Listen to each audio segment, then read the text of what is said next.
Hi, What the Health Tech listeners. I'm your host today, Paul Johnson, and I'm joined again by Mark Fewster. If you haven't had a chance, please listen to episode 8, where we discuss various things and outcomes from a roundtable session. Mark's background is across product development, product realization, how to solve problems in the real business world. Outside of work, keen traveller, books, music, films, gaming. Don't forget the bird watching. And the bird watching. Welcome, Mark. Thank you, Paul. Before we start, tell me a little bit about innovation. What does that actually mean to you? We hear this word innovation. From your perspective, both in your role and your general views on that, what does that actually mean? Just improvements, I guess. I know people kind of, when they think of innovation, think about, the massive leaps. So everybody uses that Henry Ford thing of, if I'd asked my customers what they wanted, they'd have asked for a faster horse, that kind of stuff. But for me, it's just looking to change things. And it can be small incremental changes, and innovation could just be a simple change in a process somewhere. So it's just, constantly improving in some way, shape or form. For me, it doesn't necessarily mean you're leaping from, riding on the back of a horse to driving a Model T Ford around. And I suppose those little small changes can have the biggest impact as well, can't they? Yeah, because they stack up. Yeah, and certainly with health and social care, there's so many gains to be had. Yeah. So much low-hanging fruit. There's an infographic that I used to use about innovation, and it was the two guys pushing the wheelbarrow up the hill with square wheels. Yeah. And the guys at the side of the road selling round wheels. Yeah. Sorry, we're too busy. Yeah, absolutely. I think that's a great, example of that. Tell me a little bit about the kind of project that you're looking to do with Innovate UK. What's all that about, and what's the driver and the objectives of that project? Okay, so to kind of start with, almost the way Radar works is we're almost like a workflow engine, if you like. So if you think of the types of customers we've got at the minute, I'm going to pick a care home for ease of explaining. So that care home might have lots of things happening. We might have falls, different types of incidents, complaints, compliments. What Radar's doing is it's taking those as an input, then typically basically digitizing whatever their business process is when one of those things happens. So if in the event of a fall, our policy says we do X, Y, and Z, Radar will take that, will digitize that process. And then obviously the outputs of action plans and learning improvements and all that kind of good stuff. The IUK thing is almost taking that away from just being kind of a human input and saying, well, actually, the risk and the business processes, if you like, aren't necessarily always driven by a human being. They could be driven by all sorts of different areas. They could be driven by devices. So I'm going to say IoT, so Internet of Things. So it could be a wearable, it could be a pharmacy fridge. They could be driven by a piece of information within our system or within another system, or they could be driven from another system itself. So that the idea behind the innovation is we move away from risk management just being about kind of humans, for want of a better way of describing them, putting things into a system and expand that out into almost like the bigger ecosystem. We're bringing in data-driven events, device-driven events, and then it's the same thinking of, well, actually behind that there's a business, there's a process that you want to happen when one of these things occurs. So, for example, your pharmacy fridge breaks down.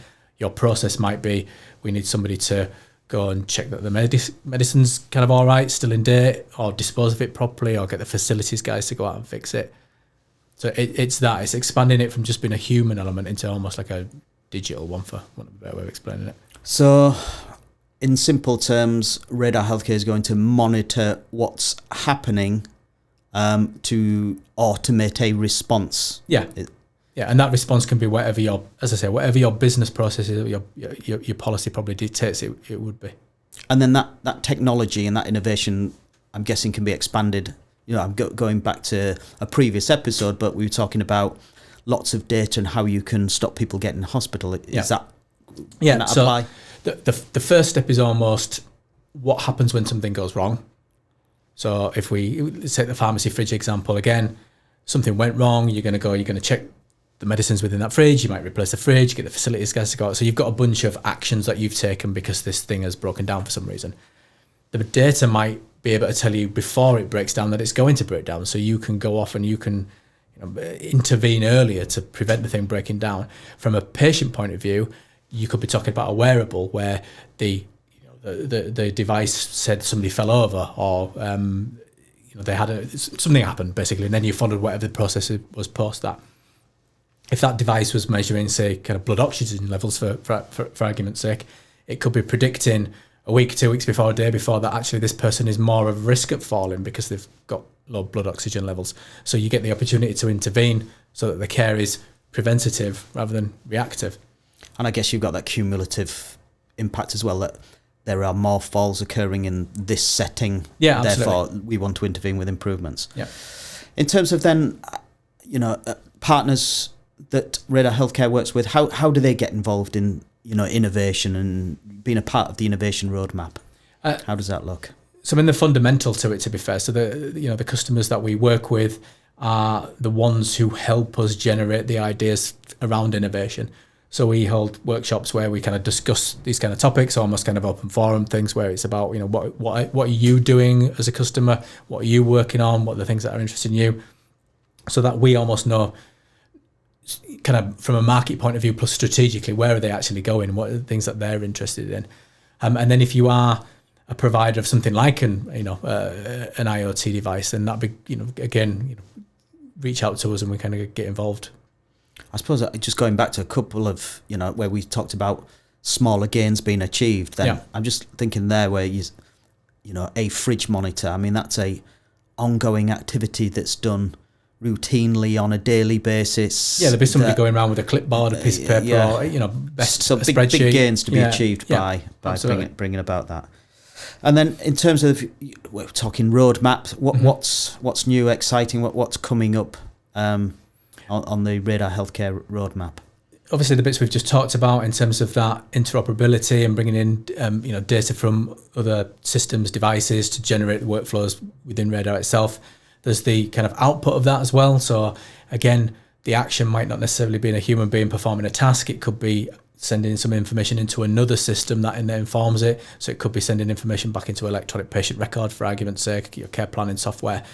So that idea of Radar being this kind of workflow engine that sits in the middle of whatever the process is and handles that process. So you're, again, from a risk point of view, you're assured that whatever you want to happen is happening because we're managing that bit in the middle.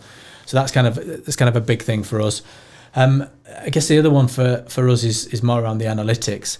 So we have kind of a state-of-the-art analytics at the minute. You can build your own dashboards. We've got things like Pulse, which is basically alerting based on information, AI, machine learning, all that kind of good stuff.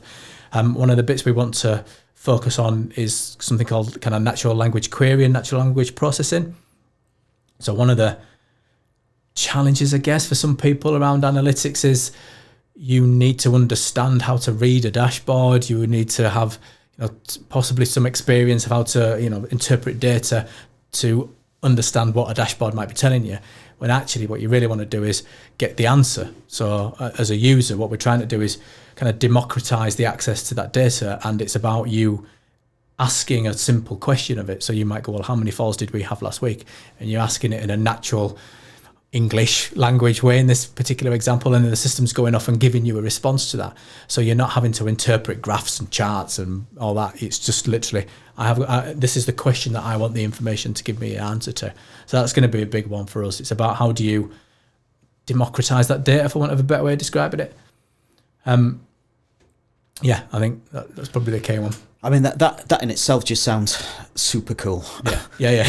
Not only from a user perspective, because I think quite often as well you're busy, and I know with my past experience and current experience, quite often I want to draw upon certain information because I'm in a meeting. I need information quickly. Yeah. So that kind of scenario you gave. How many falls did we have last week?